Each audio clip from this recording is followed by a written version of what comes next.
Friends, let me tell you about today's video sponsor, EcoFlow. So guys, we've got Christmas coming up in about 2 weeks, and I'm having a little get together here at my building tomorrow afternoon. I got the local woodworking club to come over. I'm gonna share some stuff with them on kiln drying. So I thought I'd get a table back here, do some preparations, and have some food for them, etc., etc. And since I don't have power back here yet, except for lights, we're gonna use the EcoFlow unit to power everything up. One good feature about this unit, guys, you got this handle right here, and it does have wheels on the back. Makes it kind of nice to move it around the shop. All right, friends, what we're going to be using today is the EcoFlow Delta Pro 3. And if you guys remember, I did a review on this product a couple of months ago. I've been using it up here at the shop ever since. And it's a really nice unit, guys. And today it's going to be really handy because, like I said, I have no outlets back here in this part of the shop. And this is where I'll be teaching at. So we'll go ahead and hook this up and put our appliances over here.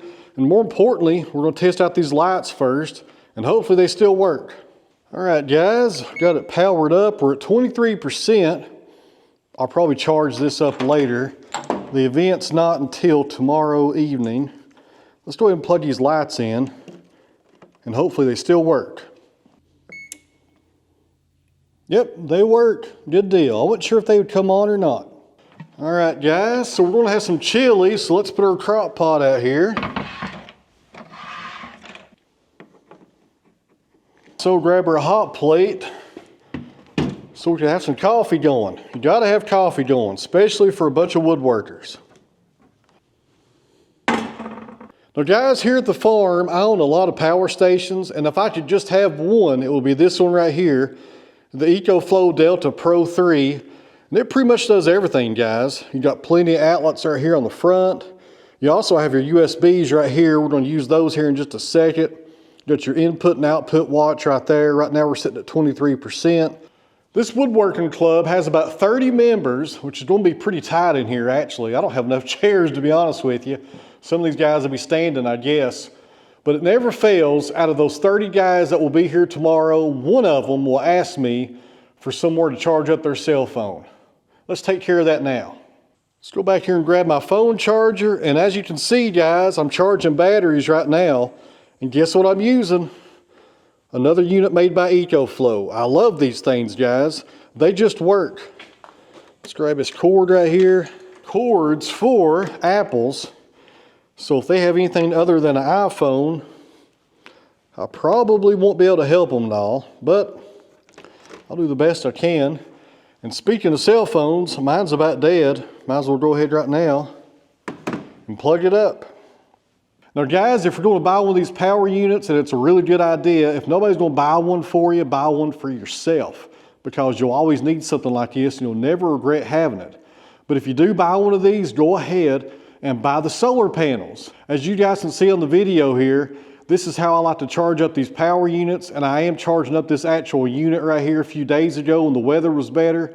I plugged it up outside, charged it up, and it didn't cost me a penny. In today's video, you guys saw me using the Delta Pro 3, which gives you 4 kilowatt hours in that unit.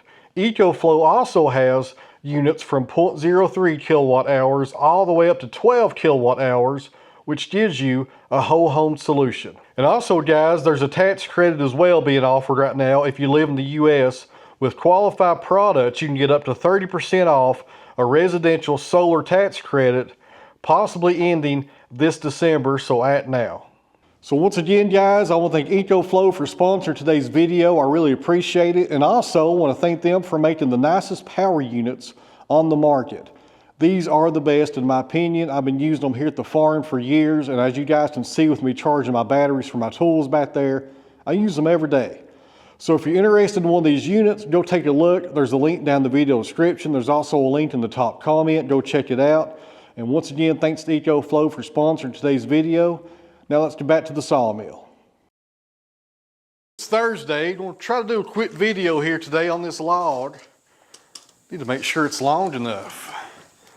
I need 8 footers and we're good. It's actually 8 foot 10 inches, so we're in good shape right there. Now this is something I've not sawed on this channel but a few times, but I used to saw cedar for a living. When I first started sawmilling back in 2010, With my LT35, I sawed a lot of cedar for some craft makers down in Pigeon Forge. They made little craft boxes, little knick-knacks and stuff like that out of cedar. I tell you guys, for about the first year that I had my sawmill, that's all I did was saw up cedar for those guys. They couldn't get enough.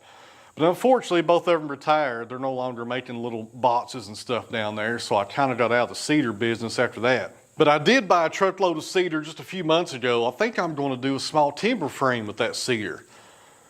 More on that later. We'll see what we do on that. But this cedar right here, guys, has been on the ground for at least, probably at least 3 years. This came from Midway, Virginia, over at a friend of mine's farm, and I actually forgot I had it. I dug it out of the log pile just the other day. I got 2 of them actually.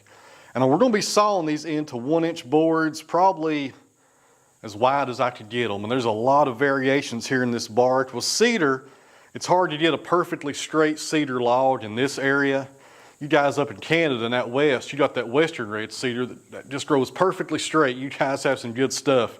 Over in Tennessee, we have to kind of get what we get. And with cedar, there's a lot of variations in the bark here. It's just, you lose a lot to square one up, put it that way, because you got to take a lot of material off to get a square cant. Around here in my parts, this is northeast Tennessee where we're located, people call this eastern red cedar, or at the log yard, it's stamped ERC.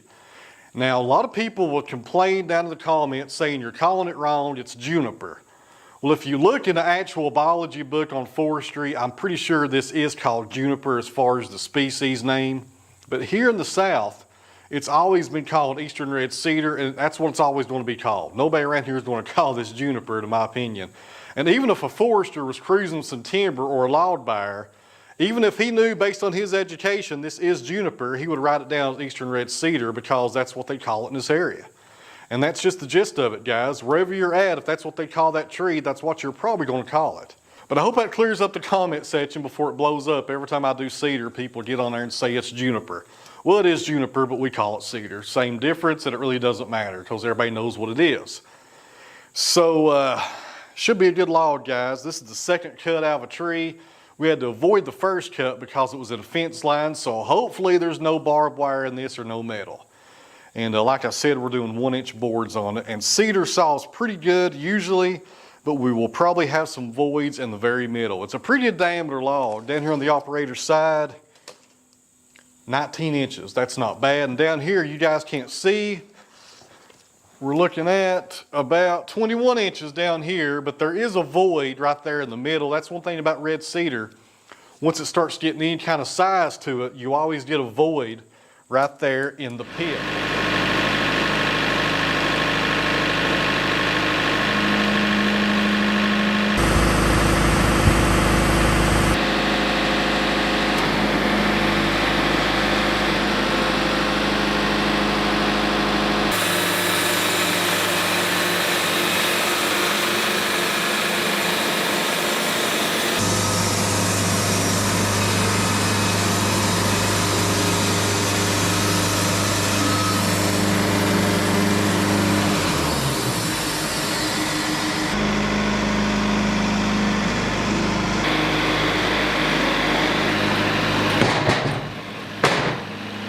Guys, you don't always see stuff like this on other sawmill channels, but sometimes there's carpenter ants inside of your log. And this tree's been on the ground, or this log rather, for about 3 or 4 years, which doesn't help things. But with cedar, I've seen carpenter ants in them the day you cut them down, so it's just part of it. That's why I keep this spray on hand at all times. This is some Bayer carpenter ant spray. It also kills termites as well. And it's a good thing to have by your sawmill, guys, because if you don't do something like this, like if I keep on sawing and stack up these boards, just step on the ants and keep on going, I'll get an infestation of carpenter ants up here at the sawmill. And it's happened before. I just got through killing a bunch of them just about 2 days ago. And I'll also go ahead and spray the ground, or the concrete slab rather, around the sawmill, probably again in the morning after we get done sawing today, just to make sure I kill them all.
always keep some of this stuff right here on hand. This is some bear termite and black ant or termite. I don't even know what it's called. What in the world's it called?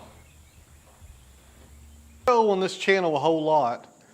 Getting too much bright light coming in through here. Need to tilt the camera. Tilt it.